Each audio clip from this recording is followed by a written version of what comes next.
thanks for watching Square Type. I'm going to show you how to make a V-fold so that you can sculpt shapes out of paper and have it pop up out of a card.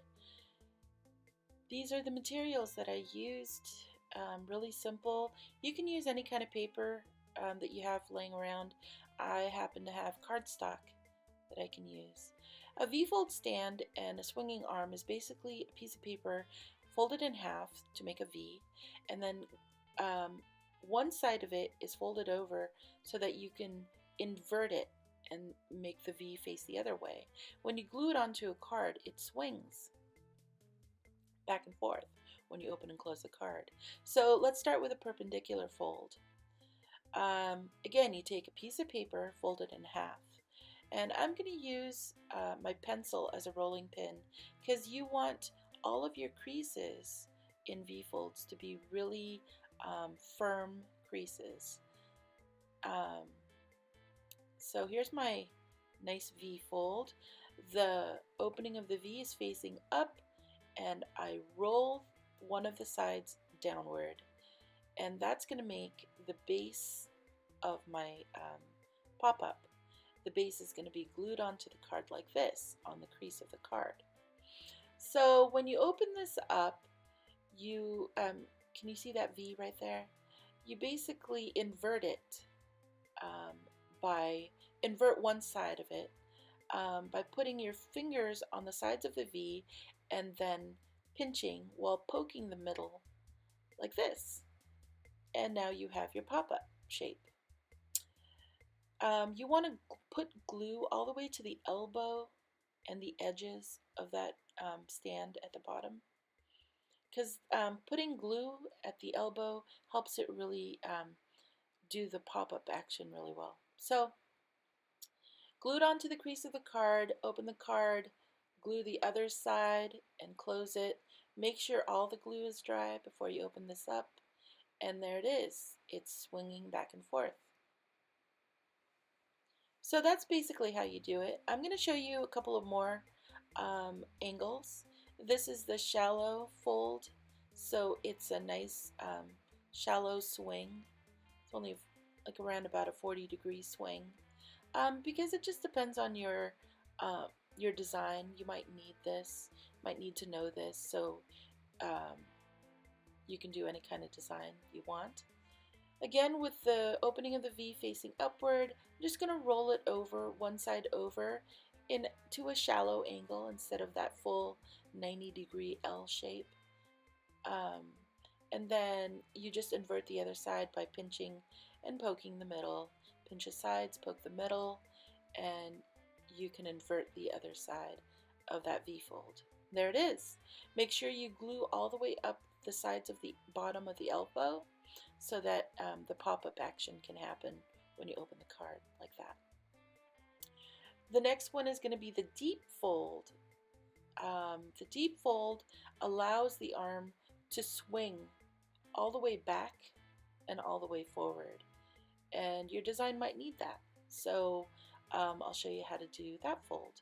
So again, with the opening of the V facing upward, you just roll it all the way over. So it's a really wide swing. Fold it all the way over. Make sure that crease is nice and firm. When you open it up, you invert it exactly the same way. Pinch the sides, poke the middle. You can invert the other side of that V-fold like this, and you have your pop-up. Again, make sure you glue all the way up the sides of, the edge of that elbow, so that you can make that pop-up action happen. Next is a compound fold. The compound fold can be pretty useful when you're sculpting the paper. So here I have my 90-degree perpendicular fold, and I wanted it to stand like this, but it's too tall. So I could cut that down, or I could make it bend all the way over. And the way you do that is you do a compound fold. See this diamond here? You're going to see a diamond when you do a compound fold. So, but look how it stands perpendicular, just the way I wanted it to when it's open. So the way you do that, again, piece of paper, fold it over, you just roll the side down, one side down to a perpendicular like this, and then you can roll the other side down to meet it perpendicular also. But you can also do a shallow fold. It doesn't matter. You can do a shallow fold right there. But I'm going to make it bend all the way over. And see the diamond? The way that you invert this is you put your finger in the middle of the diamond and you squeeze the sides of the diamond. And that's going to help you invert the V folds, and there it is. You just flatten out the sides. And now you have your bottom, and when that's glued on, it swings up. So now you can start sculpting with all kinds of different folds. Here I made kind of like a duck looking thing. And it's just an example of how you can take your compound fold that I showed you earlier, and then you can shape the rest of it to whatever shape you want. Now I'm going to show you how to make the snake. The snake is actually really simple. It looks complicated. It's not. The most complicated thing about it is drawing and coloring. But it's got a deep fold so that it has a nice long swing, nice wide swing. And then it's got a diamond fold, a compound fold on top so that the head can, swing forward. I happen to do a 3D effect with its jaw. I basically just cut the top part of the face and then I attached a jaw to it. I'll show you how to do that, but you can also embellish it by, attaching a tongue inside, etc. So here I'm shaping the body of the snake. So it's just the stem and then the hood and then a little bit of a neck and then the head. So that's basically what it is. It's just, you can shape this any way you want to. I'm just cutting it out. And I don't even know if this is the size I want. Actually, the head looks way too big, but I'll fix that later. So first I'm going to make the V stand at the bottom that I'm going to glue on. So I'm going to make a deep fold because I want it to swing really wide. So when you open the card, it looks like it's going to bite you.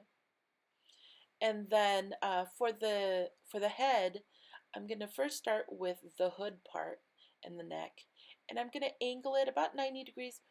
I probably should make this deeper, but here it is, 90 degrees. And then for the head and the neck on the other side, I'm going to fold it down the other way so that I can make a diamond. Again, 90 degrees. So when I open this up, so there is the diamond. It's a little bit separate from each other, but it's still a diamond. So I'm going to invert the bottom so that I can glue that onto a card. And then I'm going to invert the top so that I can see the head and how it fits. See, I knew it. The head is way too big. So I'm just going to cut that down. The way you cut that down is, the only thing that you have to pay attention to is where the folds are. So you're just going to cut it up to where the fold is. So I'm taking off about 1/4 of an inch. Then right where the first fold is, I'm going to cut it straight, like it's the neck. It's the new neck. And then I'm going to cut along the fold where the hood is so that I don't really disturb those folds. See? So the integrity of the diamond is still there. And I won't have to start all over again. And that's how you sculpt the paper.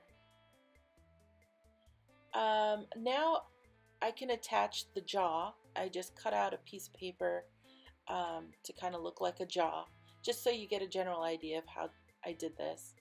And I'm just going to put glue on the sides of my head and then kind of glue the jaw onto the sides like that. So it kind of slightly looks 3D. You can also add a tongue inside, whatever else you want. So gluing it onto the card, I wanted it so it was going to bite you. So I put glue on one side of the stand, match it with the crease of the card, and I put it at the front of the card so it kind of jumps out. And glue the other side. So that's basically how you do the snake. And the glue's not all the way dry yet. But when it's dry, it's gonna look like this. And the rest of it is really just coloring and drawing. And I hope you have a lot of fun with this. This was my favorite design so far. If you liked my video or disliked it, make sure you let me know by clicking like or dislike, subscribe to my channel, or share my video. Thanks for watching Square Type.